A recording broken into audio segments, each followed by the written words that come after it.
ఇదే సభలో స్పీకర్గా సుదీర్ఘమైన అనుభవం వారికి ఉన్నది. మాజీ ముఖ్యమంత్రి చంద్రశేఖరరావు గారితో కలిసి పనిచేసిన సుదీర్ఘమైన అనుభవం కూడా వారికి ఉన్నది. అయితే ఇక్కడ వారు కొన్ని విషయాలు మరి సందర్భంగా గుర్తు లేదో రాలేదో నాకు తెలీదు. వారికి మీ ద్వారా గుర్తు చేయదలుచుకున్నాను. 2011 సంవత్సరంలో శాసనమండలి ఎన్నికలలో భారతీయ జనతా పార్టీ టీఆర్ఎస్ పొత్తు పెట్టుకున్నారు. ఆనాడు ఇదే సభలో ఉన్న ఈరోజు కేంద్ర మంత్రి బీజేపీ అధ్యక్షుడు కిషన్ రెడ్డి గారు, ఎండెల లక్ష్మీనారాయణ గారు, ఇద్దరు శాసనసభ్యులు బీజేపీ నుంచి టీఆర్ఎస్ అభ్యర్థికి అధికారికంగా ఓట్లేసినరు. ఒకటి. రెండవది, ఆనాడు ముగ్గురు టీఆర్ఎస్ ఎమ్మెల్యేలు కిరణ్ కుమార్ రెడ్డి గారికి ఓటేసిండ్రు.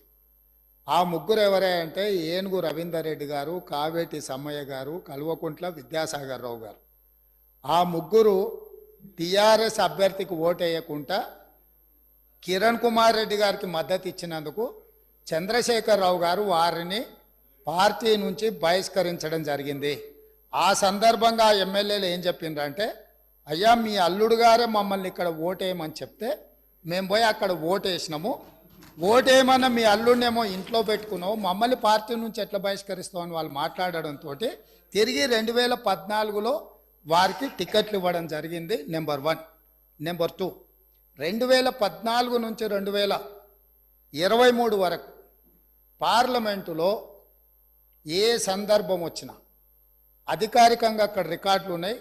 కావాలంటే వారి పెద్దలు పోచారం శ్రీనివాసరెడ్డి గారు, నామ నాగేశ్వరరావు గారికో లేకపోతే కేశవరావు గారికో వారు అడిగితే ఎన్ని బిల్లులు వచ్చినప్పుడు లోక్సభలో కానీ రాజ్యసభలో కానీ వారు ఎవరి పక్షాన నిలబడి ఎవరికి మద్దతు పలికినరో అక్కడ సజీవంగా సాక్ష్యాలు ఉంటాయి.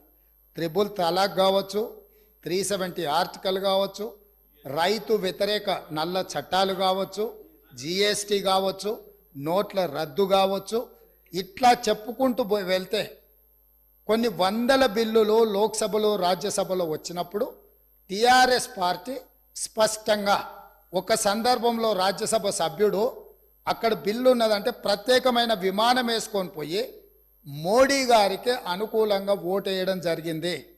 Bharatiya Janata party, BRS, BJP ఒకే రకమైన ఆలోచన విధానంతో గత 10 సంవత్సరాలు ప్రభుత్వాలను కలిసి నడుపుకున్నారు.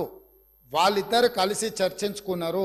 ఇంతెందుకు, వాళ్ళ పార్టీ అంతర్గత విషయం ముఖ్యమంత్రి గారిని మార్చాలని ఇక్కడ చాలామంది మాజీ మంత్రులు చంద్రశేఖరరావు గారిని దించేసేయాలి, తారక రామారావు గారిని ముఖ్యమంత్రిని చెయ్యాలని చెప్పి ఆ మంత్రివర్గంలో ఉన్న వాళ్ళే చంద్రశేఖరరావు గారి మీద అవిశ్వాసం ప్రకటించి తారక రామారావు గారిని ముఖ్యమంత్రిని చేయండి అని వాళ్ళు మాట్లాడినరు.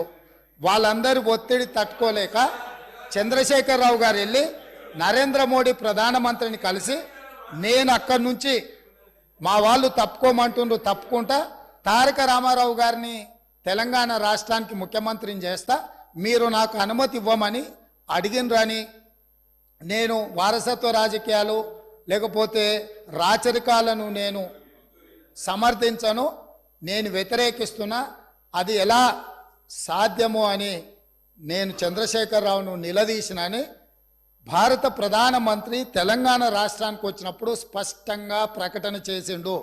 ఇప్పుడు పెద్దలు శ్రీనివాసరెడ్డి గారిని నేను అడుగుతున్నా, మీకు ఎలాంటి సంబంధాలు లేకపోతే, అనుబంధం లేకపోతే, ఆయన అనుమతితోనే మీరు నిర్ణయాలు తీసుకోకపోతే మీ పార్టీ అంతర్గత వ్యవహార ముఖ్యమంత్రిని మార్చుకోవడం అనేది, అట్లాంటి విషయం కూడా మోడీ గారి అనుమతిని అడిగిందంటే మీ బంధం ఫెవికల్ బంధం.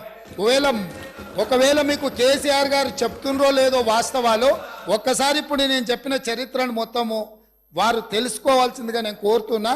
మీకు కొన్ని చెప్తాడు, కొన్ని దాస్తాడు. కాబట్టి దాసినై మీకు ఒకవేళ ఎప్పుడైనా అనుమానం వస్తే మీరు ఎప్పుడైనా నన్ను అడగొచ్చు, స్వేచ్ఛగా వచ్చి కలవచ్చు. మిగతా వివరాలన్నీ కూడా నేను మీ దృష్టికి తీసుకొస్తాను.